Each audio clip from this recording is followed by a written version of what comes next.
मतलब राजस्थान की स्त्रियों को सलाम है, पूरी दुनिया में आज तक इस तरह की कोई प्रथा नहीं।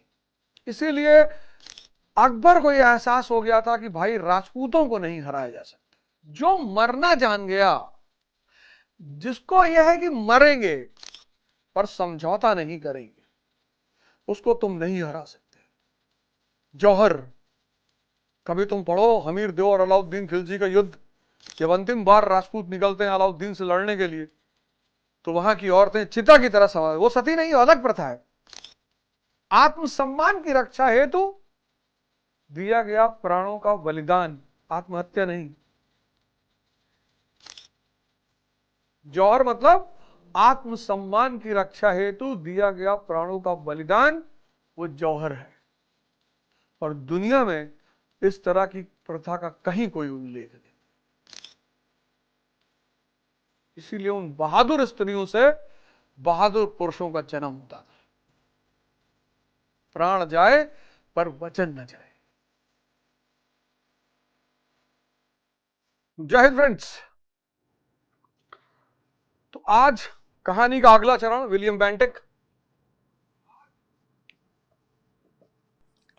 William Bentinck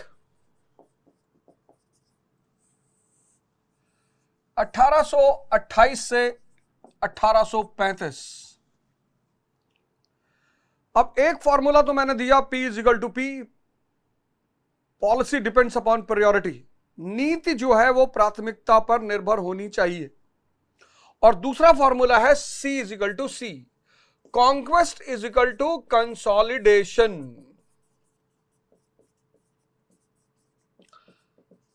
C is equal to C, conquest is equal to consolidation. मतलब कब्जे की नीति के साथ साथ कंसोलिडेट, मतलब मजबूत करने की नीति साथ साथ चलनी चाहिए। Conquest is equal to consolidation. कब्जा किया और फिर उस पूरे एरिया को मजबूत किया। जैसे आप पढ़ते हो, इतिहास पढ़ा, इतिहास तैयार किया और फिर उसको कंसोलिडेट किया, मजबूत किया, हजम किया, फिर दूसरा विषय उठाया। आप में से बहुत सारे लोग मराठा की तरह काम करते हो, सब पढ़ जाते हो, हिस्ट्री पढ़ गए, इकोनॉमी पढ़ गए, ज्योग्राफी पढ़ गए, साइंस पढ़ गए, पॉलिटी पढ़ गए, आता कुछ नहीं है, बस पढ़ गए। आपने ये वाला पार्ट छोड़ दिया है, कंसोलिडेशन। और ये आप में से बहुत सारे लोगों की दिक्कत है। अब किसने कॉन्क्वेस्ट किया?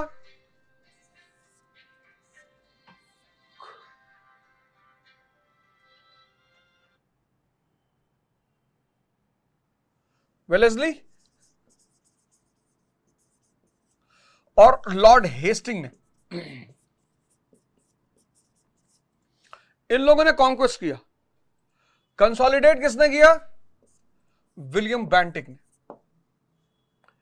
अब एक दिमाग में बात बैठा लेनी है कि इसने कंसोलिडेशन किया है, तो कैसे किया है? अब उन सारे पॉइंट्स को देखना है। सबसे पहला और सबसे महत्वपूर्ण काम जिसके लिए इसे भारत के इतिहास में बहुत ज्यादा जाना जाता है, वो है सोशल रिफॉर्म्स, सामाजिक सुधार।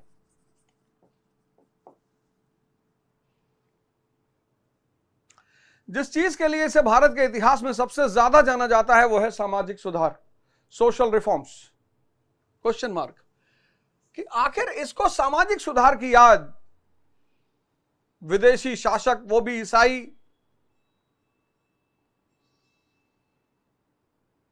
मतलब ruler is foreigner and that too Christian, why he is bothered about social reforms?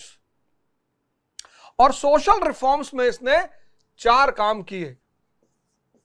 Abolition of sati system, sati system का अंत किया। फीमेल इन्फेंटिसाइड,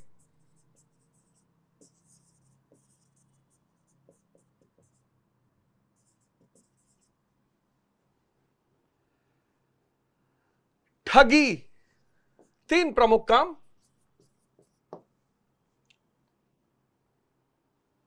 सामाजिक सुधार में 3 प्रमुख काम किए इसने। सती सिस्टम का अंत,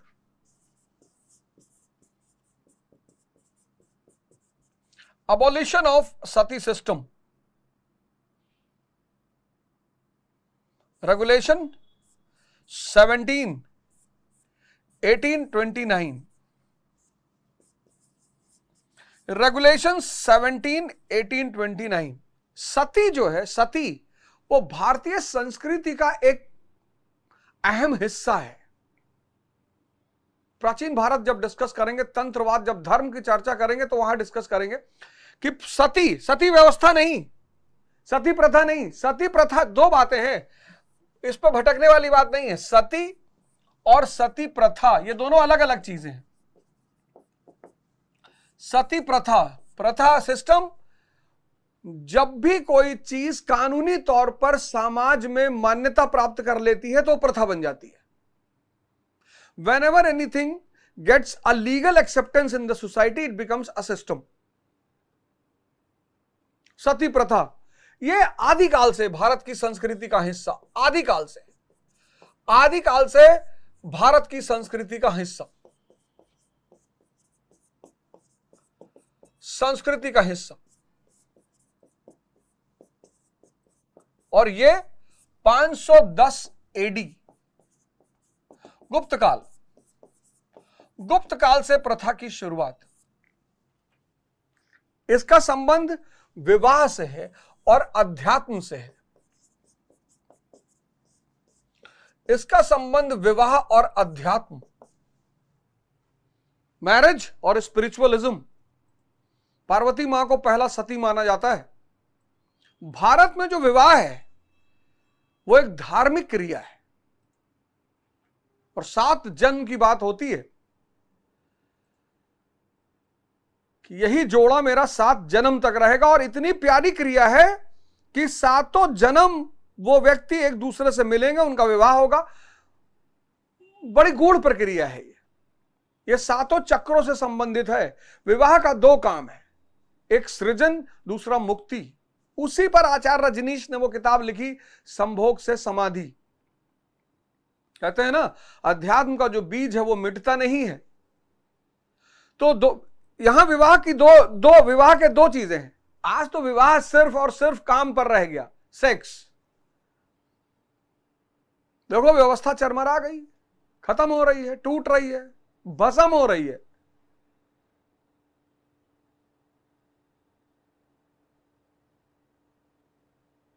इस पर एक बृहद चर्चा करेंगे कि सती का संबंध विवाह और अध्यात्म से कैसे है। इसका संबंध है सामंतवाद से, फ्यूडलिज्म। सती प्रथा का संबंध था फ्यूडलिज्म से, फ्यूडलिज्म, सामंतवाद। ट्रेड एंड कॉमर्स कोलैप्स हो गया। अब देखो तुम, ये ऋग्वैदिक period, later Vedic period, Buddha काल यानी 6th सेंचुरी BC, मौर्य काल और मौर्य पीरियड, पोस्ट मौर्य, मौर्योत्तर काल, फिर यहां गुप्त काल, पोस्ट गुप्ता यानी गुप्तोत्तर, और राजपूत काल।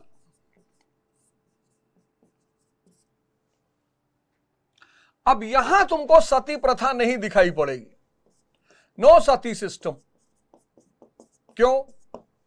क्योंकि ये जो पीरियड है वो द्वितीय नगरीकरण का पीरियड है, सेकंड अर्बनाइजेशन का।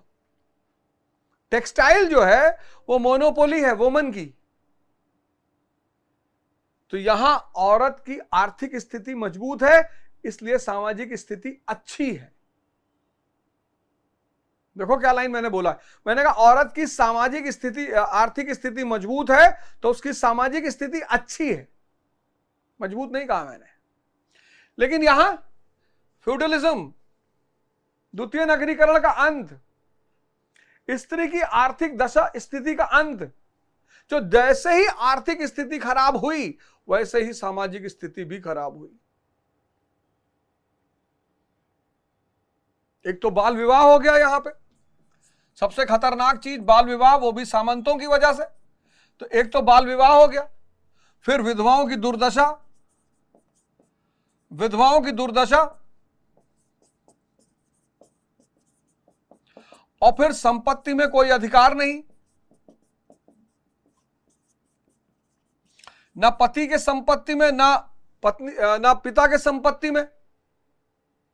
बाल विवाह, 8 से 10 साल में विवाह, और फिर विधवाओं की दुर्दशा, और संपत्ति में कोई अधिकार नहीं, नो संपत्ति नो अधिकार। अब ऐसा आदमी कहां जाएगा? अगर 8 साल में शादी हुई और 10 साल में विधवा हो गई औरत, लड़की, बच्ची, तो क्या ऑप्शन बचेगा उसके पास? सामाजिक दुर्दशा के सिवा कोई ऑप्शन बचेगा नहीं। तो फिर सती का उल्लेख किसी धर्म ग्रंथ में नहीं है। जो टीकाकार हैं, कमेंटेटर, मेघातिथि, ये मनु के टीकाकार हैं। इन्होंने मनुस्मृति पे कमेंट्री लिखी है। टीकाकार यानी कमेंटेटर, मेघातिथि ने मनुस्मृति पे कमेंट्री लिखी है, टीका, एक्सप्लेनेशन। और इन्होंने, मेघातिथि ने सती सिस्टम को अप्रिशिएट किया है, तारीफ की है।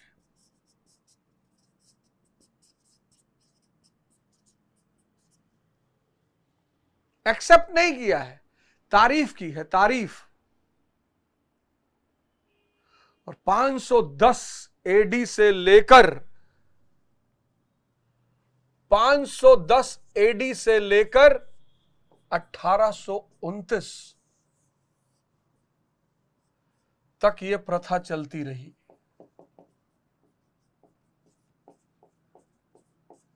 मोहम्मद बिन तुगलक,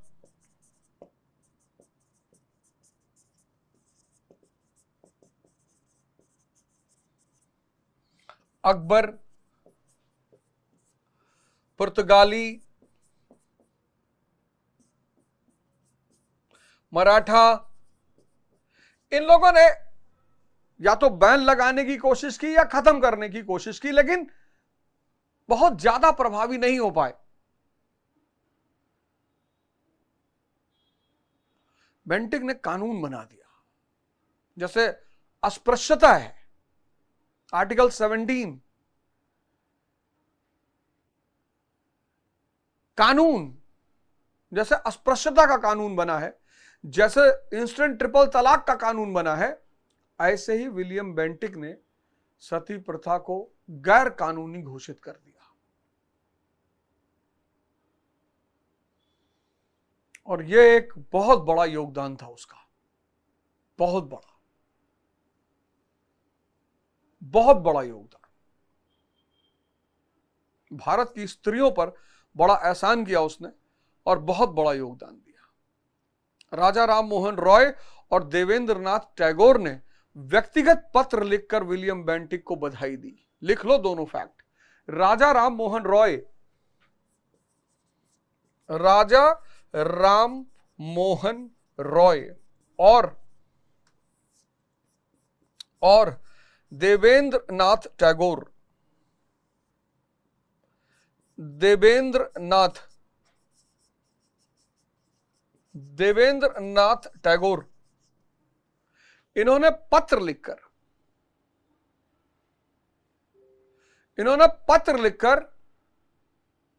विलियम बेंटिक को बधाई दी। हालांकि विलियम बेंटिक के इस स्टेप के खिलाफ राधाकांत देव समाज के संस्थापक थे, राधाकांत देव, उन्होंने विरोध भी किया। अपोज्ड बाय राधाकांत देव समाज के संस्थापक, इन्होंने अपोज भी किया।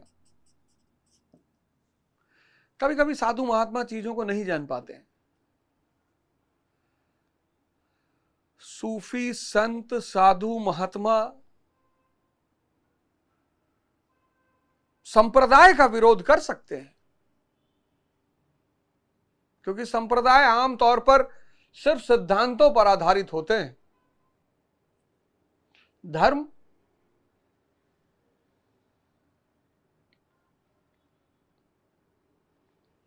जो भी आदमी धर्म का विरोध कर रहा है वो कहीं ना कहीं मन की जड़ता का शिकार है। वो कोई भी आदमी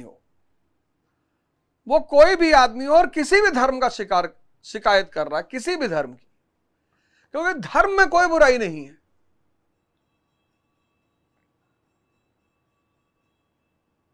बुराई है मानने वालों में। इस बार आईएएस के मेंस एसए में स्टेटमेंट था कि जो प्रश्न करता है वो विज्ञान का असली सिपाही है। Anyone who questions is the soldier of science. अगर आप खोजने जाओ धर्म में, R&D करो, रिसर्च एंड डेवलपमेंट करो, तो आपको हर चीजों के पीछे इतनी बड़ा विज्ञान दिखाई पड़ेगा।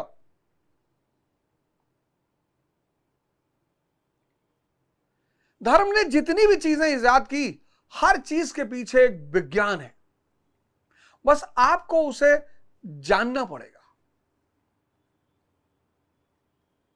अगर आप उसे बिना जाने मानते हैं तो फिर आप कुरीति का शिकार होंगे, फिर आप परेशान होंगे। जैसे हनुमान जी का जो उपासक है वास्तविक वाला, वो परेशान हो ही नहीं सकता। जिसने भी साधना कर ली हनुमान जी की तरह कि राम के सिवा सांसों में कुछ चल ही नहीं रहा है, न बंधु न मित्रम न गुरुओ न शिष्यम चिदानंद स्वरूपा शिवोहम शिवोहम, जिसकी सांस में सिर्फ राम चल रहे हैं, उससे ज्यादा बलशाली कोई हो ही नहीं सकता। यह हनुमान चालीसा का कोर है। लेकिन जो हनुमान चालीसा को सिर्फ पढ़ेगा वो परेशान हो जाएगा। दोनों में बहुत फर्क है। जो समझेगा हनुमान चालीसा को, वो तो बहुत ऊंचाई पर पहुंच जाएगा। पूरा विज्ञान, पूरा साइंस, एक एक लाइन, गीता खत्म करने के बाद उसको उठाएंगे, एक एक लाइन। तो विलियम बेंटिक ने पहला काम यह किया, सती प्रथा का अंत कर दिया। बहुत शानदार काम किया। दूसरा काम उसने क्या किया, फीमेल इन्फेंटिसाइड। फीमेल इन्फेंटिसाइड, बच्चियों की हत्या होती थी। कोई अफीम पिला के मार डालता था, कोई भूखा रख के मार डालता था, कोई बोरे में लपेट के पानी में फेंक देता था। राजस्थान जैसा इलाका, युद्ध होता था ना, युद्ध का क्षेत्र, और स्त्रियों पर हमला करना शत्रु का सबसे पहला। इसीलिए तो राजस्थान में एक परंपरा हुई, जौहर, पूरी दुनिया में, मतलब राजस्थान की स्त्रियों को सलाम है। पूरी दुनिया में आज तक इस तरह की कोई प्रथा नहीं। इसीलिए अकबर को यह एहसास हो गया था कि भाई राजपूतों को नहीं हराया जा सकता। जो मरना जान गया, जिसको यह है कि मरेंगे पर समझौता नहीं करेंगे, उसको तुम नहीं हरा सकते।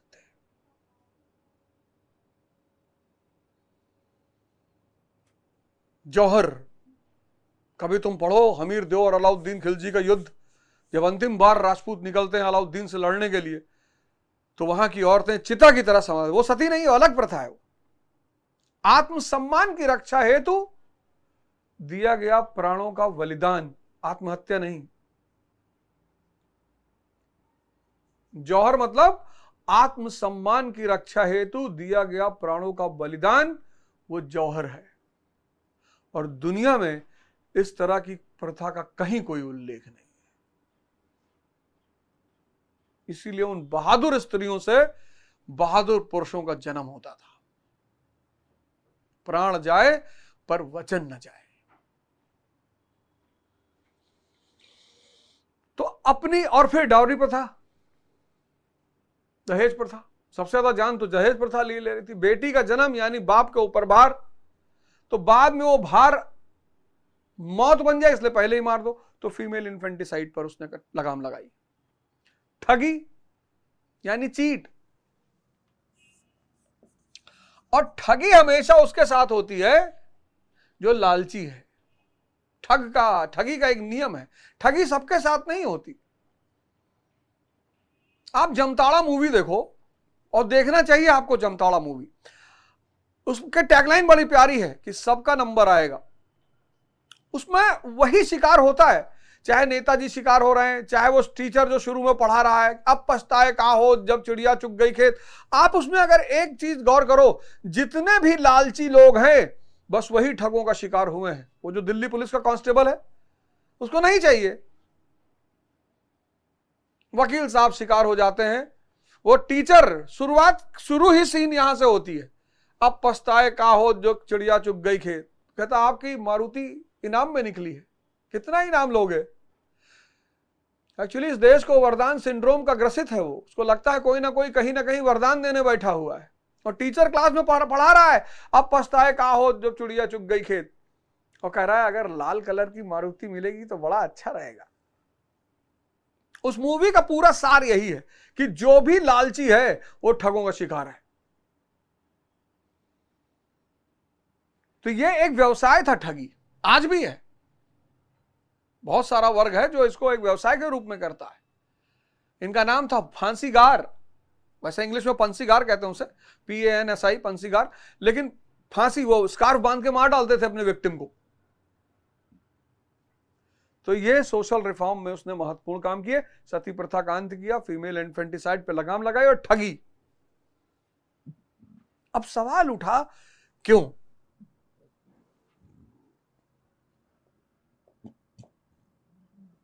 अब क्वेश्चन उठा वाई। एक तो फॉरेनर, विदेशी, ऊपर से क्रिश्चियन, ईसाई,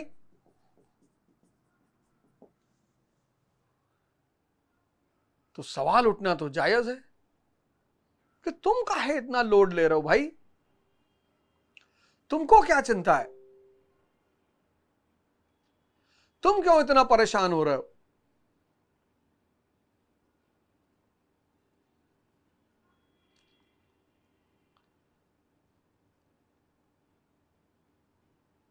तो दो बातें निकलकर सामने आती हैं। पहली बात, डिक्लेयर्ड एजेंडा मतलब घोषित एजेंडा, और दूसरा हिडन एजेंडा, अघोषित एजेंडा। एक डिक्लेयर्ड, एक हिडन। डिक्लेयर्ड क्या है कि समाज सुधारकों की मांग की पूर्ति, समाज सुधारकों की मांग की पूर्ति, राजा राम मोहन राय जैसे लोग जो समाज पूर्ति।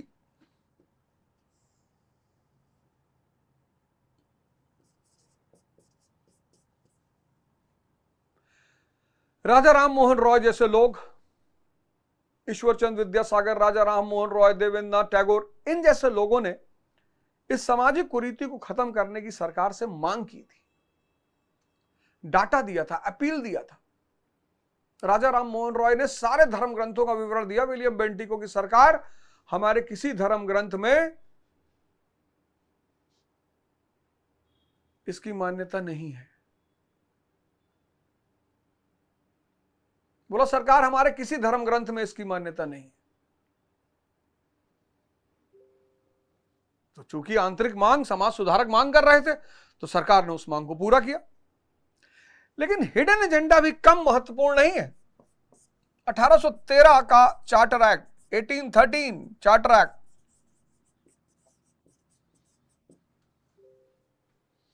आप कहोगे 1813 चार्टर एक्ट इसका कारण है जी, कैसे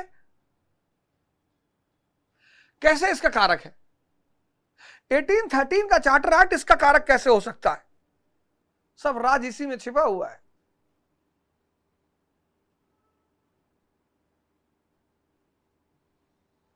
एटीन 13 का चार्टर एक्ट ने क्या किया? EIC कि भारत में जो ट्रेड मोनोपोली है उसको खत्म कर दिया। भारत में ट्रेड मोनोपोली का अंत, EIC का भारत में ट्रेडिंग मोनोपोली का अंत, भारत का बाजार खोल दिया ब्रिटिश कैपिटलिस्ट और इंडस्ट्रियलिस्टों के लिए। 1813 का चार्टर अधिनियम EIC का जो भारत में ट्रेड मोनोपोली है उसको खत्म कर दिया और भारत के बाजार को खोल दिया ब्रिटिश कैपिटलिस्ट और इंडस्ट्रियलिस्टों के लिए।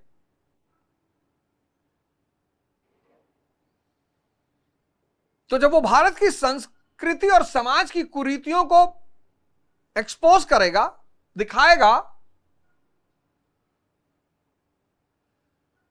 तो भारत का आदमी पश्चिम संस्कृति की तरफ देखेगा। भाई आप समाज में कैसे पहचानते हो कौन मिशनरी का पढ़ा है, कौन मदरसा का पढ़ा है, कौन मठ का पढ़ा है? कपड़े से।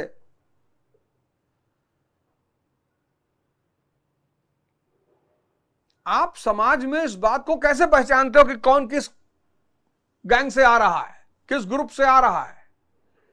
तो जो मिशनरी स्कूल का पढ़ा है उसका कपड़ा पहनने का तरीका अलग है, जो मठ से पढ़ा है उसका कपड़ा पहनने का तरीका अलग है, जो मदरसा से पढ़ा उसका कपड़ा। तो ये क्या है? कल्चर ही तो है। अब जब वो भारत के कल्चर को, भारत के समाज की कुरीतियों को एक्सपोज करेगा, तो भारत का आदमी पश्चिम, भारत का आदमी वेस्टर्न कल्चर की तरफ आकर्षित होगा। और जब वो वेस्टर्न कल्चर की तरफ आकर्षित होगा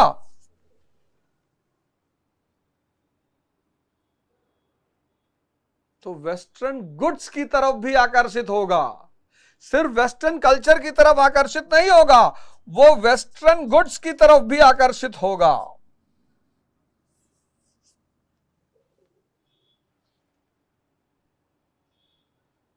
अब तुम कहोगे मास्टर कोई उदाहरण दे दो तो मजा आ जाए। Doctor B.R. अंबेडकर पश्चिम की कल्चर से प्रभावित हुए, लिबर्टी, इक्वालिटी, फेटर्निटी। अमेरिका में पढ़े स्टैच्यू ऑफ लिबर्टी,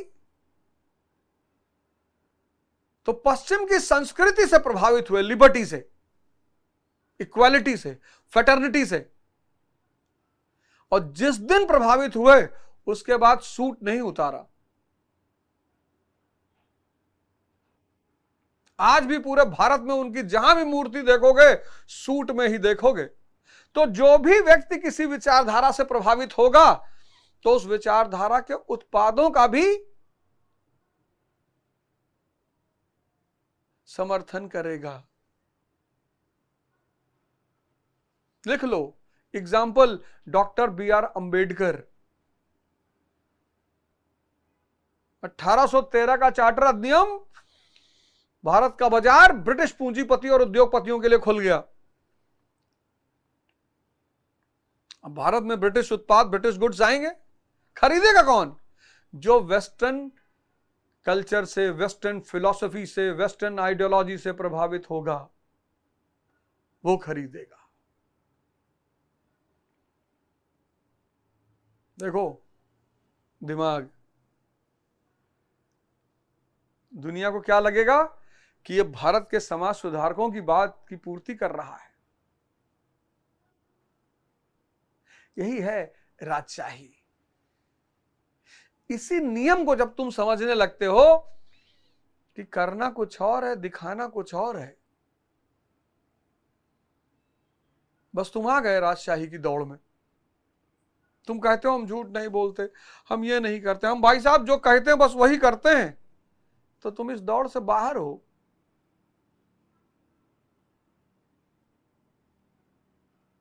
हैं? अब मीर जाफर जैसा आदमी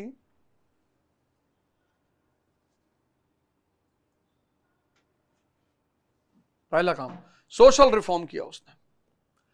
दूसरा काम उसने क्या किया?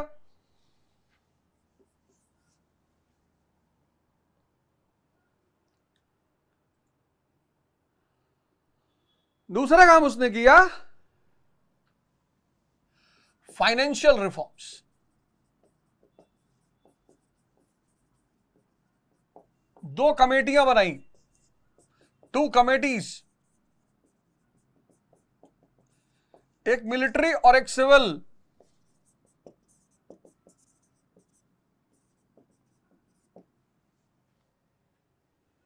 दो कमेटियां बनाई, एक मिलिट्री और एक सिविल बनाई, और भत्ता को घटाया, मिलिट्री भत्ता को घटाया। कहा 400 मील के अंदर जिनकी भी पोस्टिंग है कलकत्ता से, उनको कोई भत्ता नहीं मिलेगा। कलकत्ता से 400 मील के अंदर जिनकी भी पोस्टिंग है उनको कोई भी भत्ता नहीं मिलेगा। और सिविल सर्वेंटों के अलाउंसेस को कम किया। बोला यार हर चीज का खर्चा ले रहे हो, इनका भत्ता घटाया, इनका अलाउंसेस कम किया। पहला काम को तो यह किया। दूसरा, ओपियम ट्रेड को रेगुलराइज कर दिया।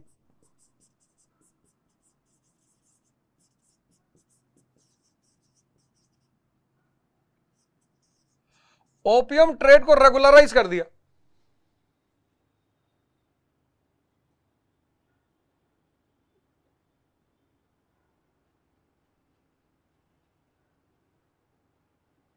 और अब तक जो सरकार प्रतिवर्ष पर ईयर 1 करोड़ के घाटे में चल रही थी, वही सरकार 2 करोड़ पर ईयर के फायदे में आ गई।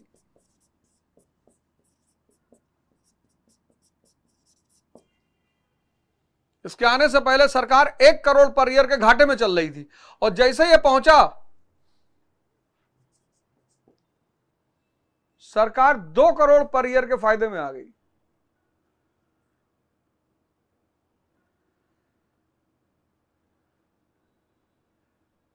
तो social reform, financial reform, 2 crore फायदा, यानी अब एडमिनिस्ट्रेटिव रिफॉर्म अपने आप होगा। एडमिनिस्ट्रेटिव रिफॉर्म्स, सबसे पहला section 87 of charter act of 1833, जो इसी के समय में आया, उसमें कहा गया कि कंपनी का कोई भी सब्जेक्ट हो, सब्जेक्ट मतलब प्रजा, कंपनी का कोई भी सब्जेक्ट हो, उससे धर्म, नस्ल, रेस, क्षेत्र, रीजन के आधार पर किसी भी नियुक्ति में धर्म,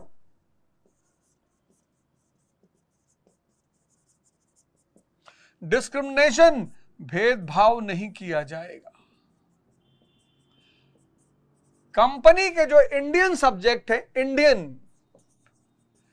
कंपनी की जो भारतीय प्रजा है,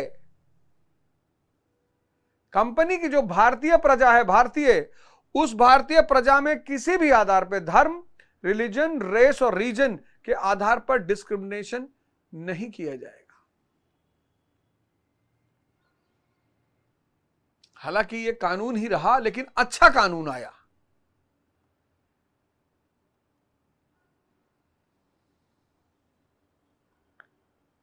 हालांकि कानून ही रहा, लेकिन अच्छा कानून आया। फिर इसने क्या किया? दूसरा काम,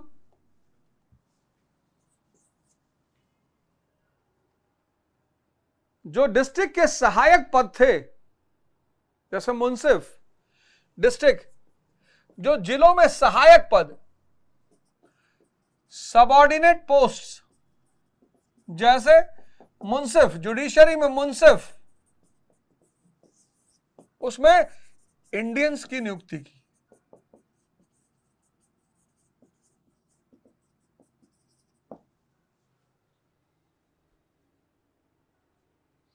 डिस्ट्रिक्ट में जो सबऑर्डिनेट पोस्ट हुआ करती थी, अभी तो सिर्फ चपरासी और बाबू, उसने इनका थोड़ा कद उठाया। जो सबऑर्डिनेट पोस्ट थे हर डिपार्टमेंट में जो सबऑर्डिनेट पोस्ट थे उस पर, जैसे जुडिशरी में मुंसिफ है, उसमें इंडियंस की नियुक्ति करनी शुरू कर दी।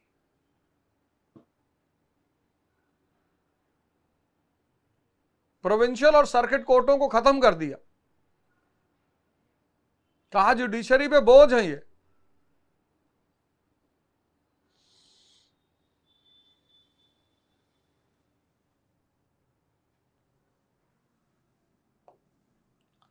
तीसरा, पॉलिटिकल रिफॉर्म्स। पॉलिटिकल रिफॉर्म्स में एक बहुत बड़ा काम किया। End of the policy of annexation.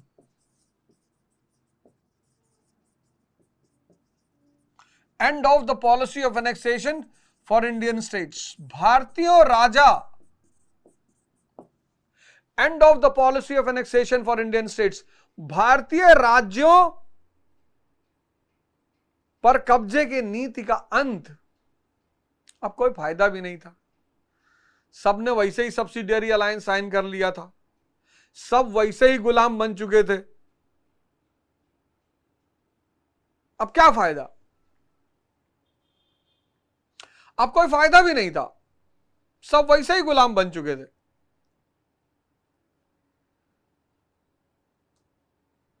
लेकिन इसने कहा कि नहीं, and of the policy of annexation for Indian states, भारतीय राज्यों पर कब्जे की नीति का अंत, भारतीय राज्यों के कब्जों की नीति पर का अंत।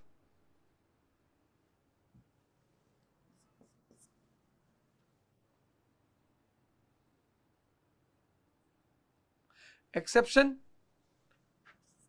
अपवाद, मैसूर, कुर्ग,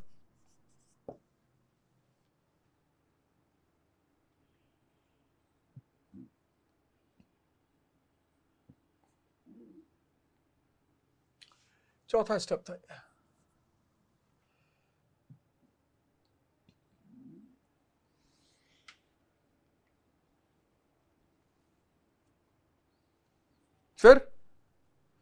फिर promotion to welfare works, promotion to welfare works, जन कल्याणकारी कार्यों को बढ़ावा। कोई एग्जांपल दे दो मास्टर। कलकत्ता मेडिकल कॉलेज,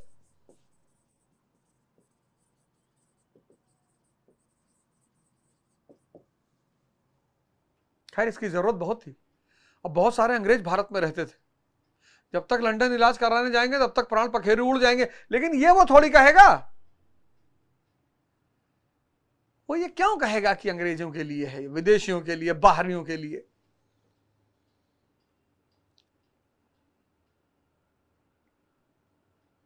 ऐसा क्यों करेगा वो, बताओ। क्या जबरदस्त जबरदस्त काम कर रहा है उसने। ये देखो, पहला काम सोशल रिफॉर्म्स, सामाजिक सुधार। दूसरा फाइनेंशियल रिफॉर्म्स, वित्तीय सुधार, बजट को फायदे में ले आया। तीसरा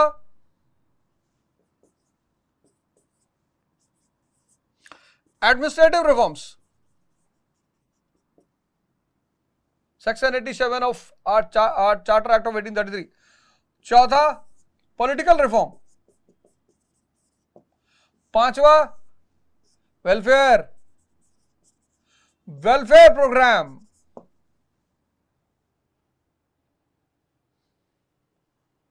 छठा सुनोगे तो 10-15 फीट कूद जाओगे ऊपर आसमान में।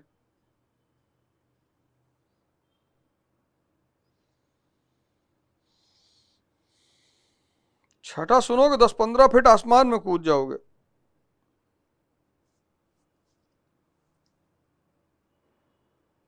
बल बुद्ध विद्या देव मोहि, हरहु कलेश विकार। 1960, 1970, 1980, 1990 शहरी जीवन इतना विकसित नहीं था।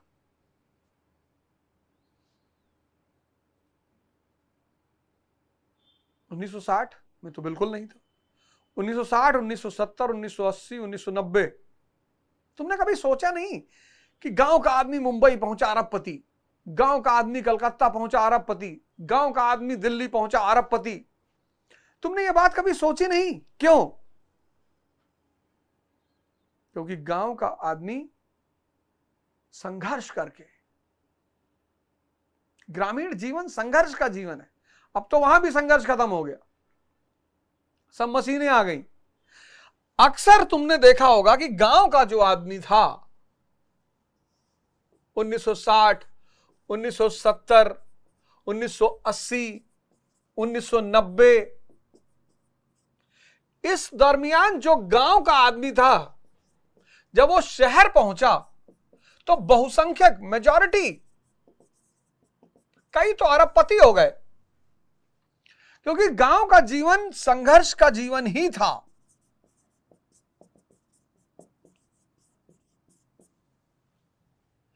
अब ये नरेश जो गांव का आदमी है, जब वो शहर पहुंचा तो संघर्ष उसके लिए क्या थी? मौज। बस नरेश अरबपति हो गया।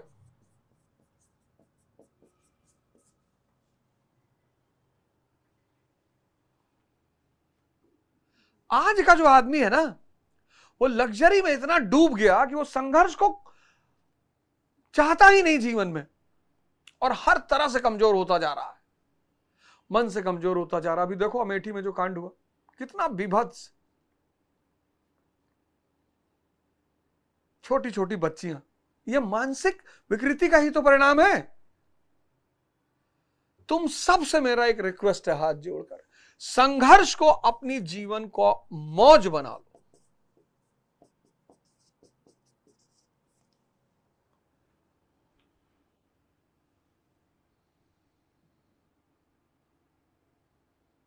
इस सूत्र को तुम लिख लो अपनी डायरी में। भागो मत, घबराओ मत, दूसरों को मत देखो। संघर्ष को अपनी जीवन का मौज बना लो। एग्जाम्पल दे तुमको, ये देखो, अब ये सब संघर्ष कर रहे हैं, ये देखो,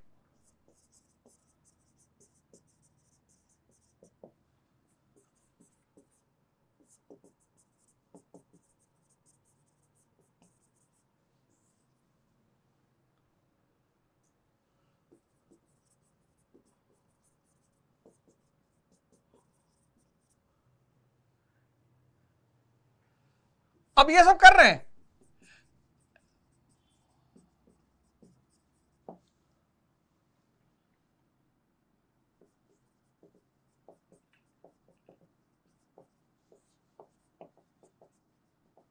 यशस्वी जायसवाल, पंकज त्रिपाठी,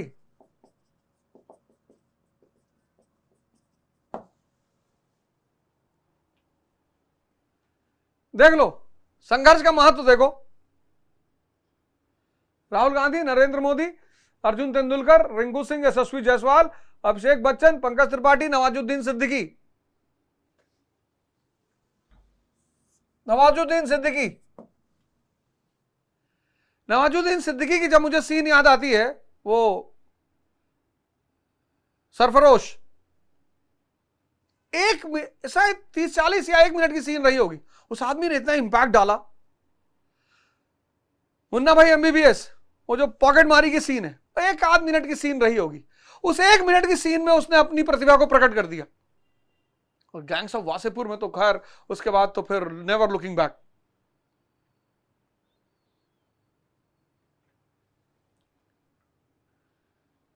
भागो मत, डरो मत, घबराओ मत, डिप्रेशन का शिकार मत हो। और आज के बाद क्लास रात में 10 बजे चलेगी, जब तक मेरी शाम की क्लास है। अब क्लास इवनिंग में होगी रात में 10 बजे।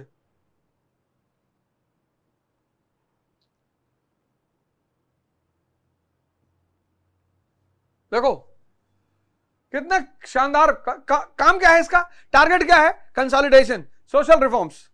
ये देखो सोशल रिफॉर्म्स, सती सिस्टम पर प्रतिबंध लगाया, फीमेल इन्फेंटिसाइड, ठगी, फाइनेंशियल रिफॉर्म्स, भत्ता खत्म किया, अलाउंस खत्म किया, ओपियम ट्रेड रेगुलेट किया,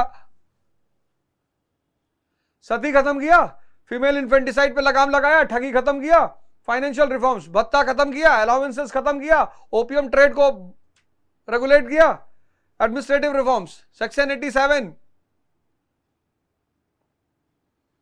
and subordinate post to Indians, political reforms, no annexation policy, कब्जे की नीति का अंत, no annexation, no annexation policy, section 87 और subordinate posts Indians को, वेलफेयर, कलकत्ता मेडिकल कॉलेज,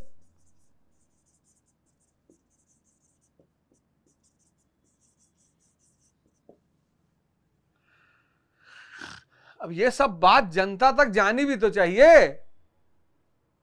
करने से क्या होता है, जब तक जनता जानेगी नहीं तब तक ब्रिटिश राज्य की जड़ें भारत में मजबूत कैसे होंगी। जनता का जानना बहुत जरूरी है।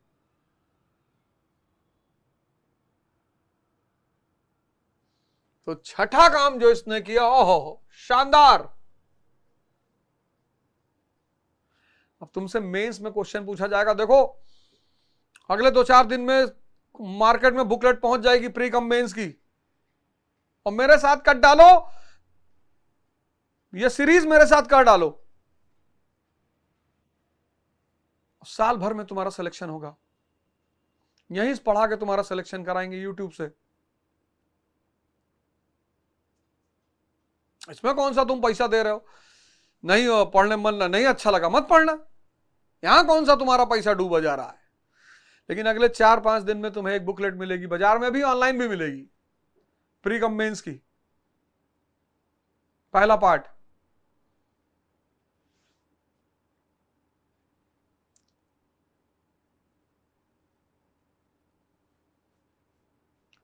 पहला पार्ट। छठा काम, लिबरेशन ऑफ प्रेस।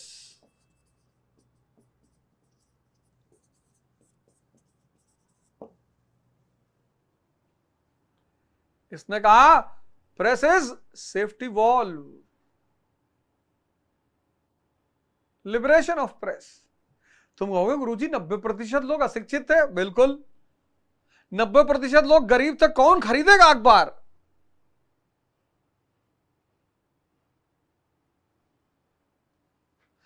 वर्नाकुलर में अखबार निकाल रहे हैं राजा राम मोहन रॉय जैसे लोग, और हमारे देश में एक आदमी पढ़ता है, 25 लोग बैठ के सुनते हैं। आज तो ये प्रथा खत्म हो गई। अपने पिताजी से घर में पूछो, 6 बजे सुबह, चाहे गांव हो चाहे शहर, चाय की दुकान इसीलिए खुली थी, चाय की जो टपरी खुली थी इतनी सारी, वो इसीलिए खुली थी कि भैया न्यूज़पेपर जल्दी ले आओ। आज का युवा पूछता है न्यूज़पेपर कैसे पढ़ें। हमारे गांव में जो स्कूल नहीं गए वो भी जानते हैं ईस्टर्न क्वेश्चन क्या है। आज जो इजराइल ईरान का वॉर चल रहा है, सोच रहे हैं एक सीरीज इस पर बना ही दें, तमाम लोग अपनी अपनी तरह की कहानियां सुना रहे हैं, और घर में अनाज वनाज इकट्ठा कर लेना, यह आग कभी भी फैल सकती है। ये पूर्वी प्रश्न का मुद्दा है, ईस्टर्न क्वेश्चन आज का नहीं है, आदिम काल का है।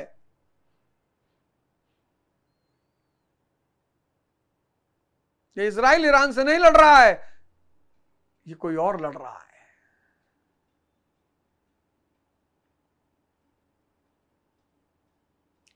पर्दे के पीछे कोई और बैठा हुआ है। पर्दे को रहने दो, पर्दा ना हटाओ, पर्दा जो उठ गया तो भेद खुल जाएगा। अल्लाह मेरी तौबा, मौला मेरी तौबा। हैं? लिबरेशन ऑफ प्रेस कहता है प्रेस क्या है, सेफ्टी वॉल्व है।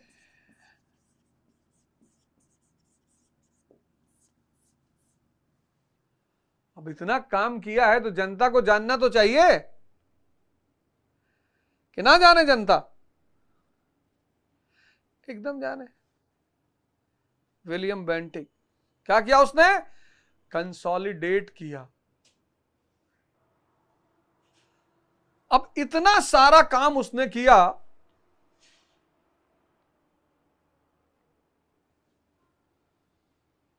इतना सारा काम उसने किया,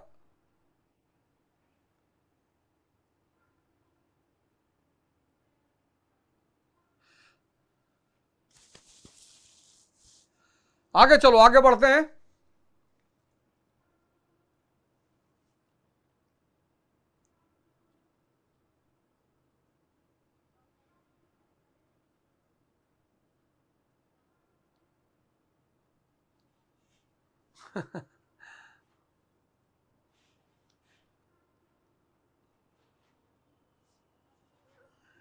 एक काम उसने बड़ा क्रांतिकारी किया तो अपने ही लिए। अब उसको लगा कि यार इस देश की हवा बदलनी चाहिए। 1991 का जब लिबरलाइजेशन आया, अब समझना मैं क्या बोलने समझाने जा रहा हूं। 1991 का जब लिबरलाइजेशन आया और भारत की बाजार एलपीजी और भारत की बाजार पूरी दुनिया के लिए खुल गई। अब भारत ध्यान योग करने वाला देश, तो यह हुआ कि यार भारत में शराब कैसे बेचेंगे यार, सिगरेट कैसे बेचेंगे, पिज्जा कैसे बेचेंगे,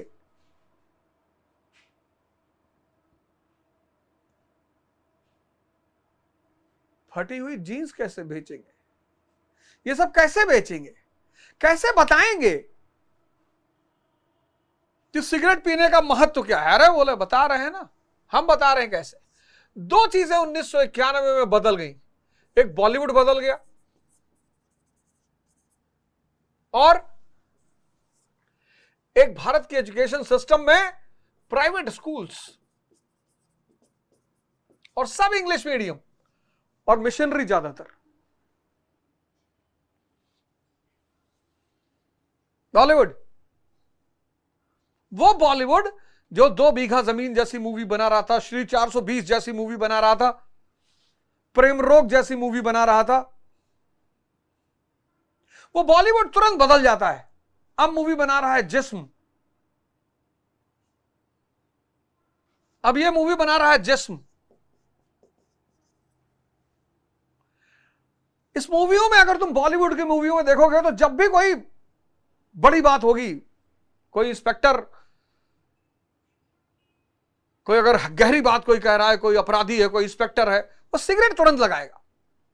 डॉन मूवी देखो, सिगरेट मतलब वो सीन ये शो करेगी कि सिगरेट पीने का मतलब कि आप अंदर से बहुत ताकतवर और गंभीर आदमी हो।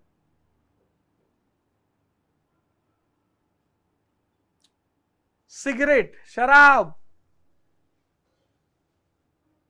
शादी की एक सीन, उसमें सुहागरात की सीन कंपलसरी, और इन्होंने कहा कि पिकनिक चलेंगे। कहां चलोगे? डोमिनोज। और इन दोनों ने मिलकर भारत में जो पश्चिम की हवा बहाई, वेस्टर्नाइजेशन,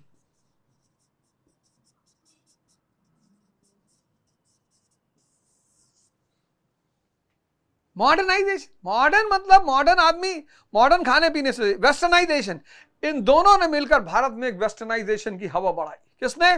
बॉलीवुड और एजुकेशन ने। यानी अगर किसी हवा को बढ़ाना है तो शिक्षा पकड़ लो, और यह काम विलियम बेंटिक ने किया, सबसे बड़ा काम। Macaulay's declaration of 1835, Macaulay's declaration of 1835, modern education in English medium, declared agenda, declared agenda babu and chaprasi, to fulfil the demand of babu and chaprasi. अरे बोले यार अफसर तो ले आएंगे ब्रिटेन से, अधिकारी ब्रिटेन से ले आएंगे, लेकिन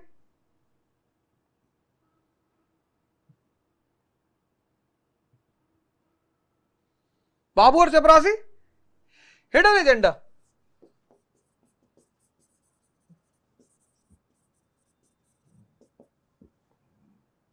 टू प्रमोट वेस्टर्नाइजेशन।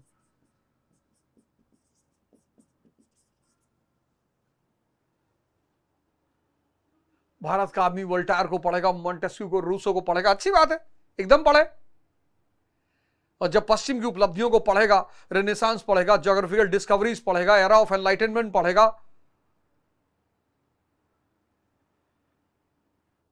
प्रभावित होगा।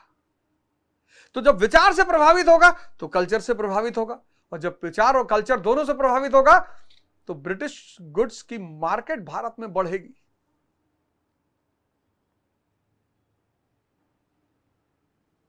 सबसे क्रांतिकारी काम, मैकालेस डिक्लेरेशन ऑफ 1835। लेकिन सवाल यह उठा, सोचो कंपनी का शासन कब से शुरू हुआ?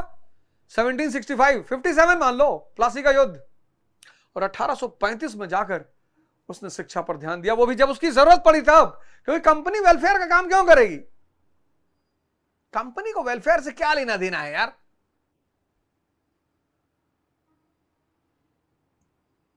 कंपनी को वेलफेयर से कोई लेना देना नहीं है।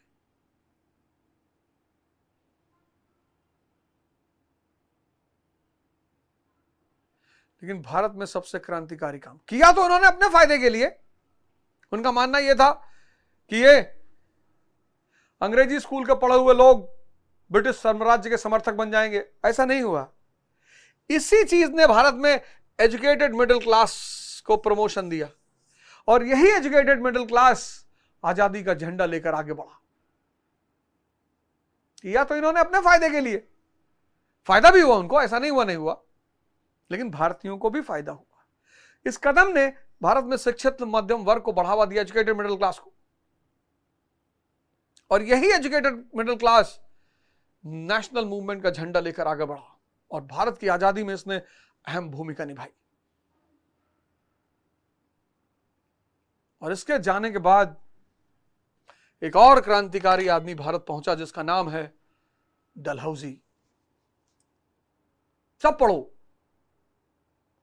सब पढ़ो, सब बढ़ो। जय हिंद,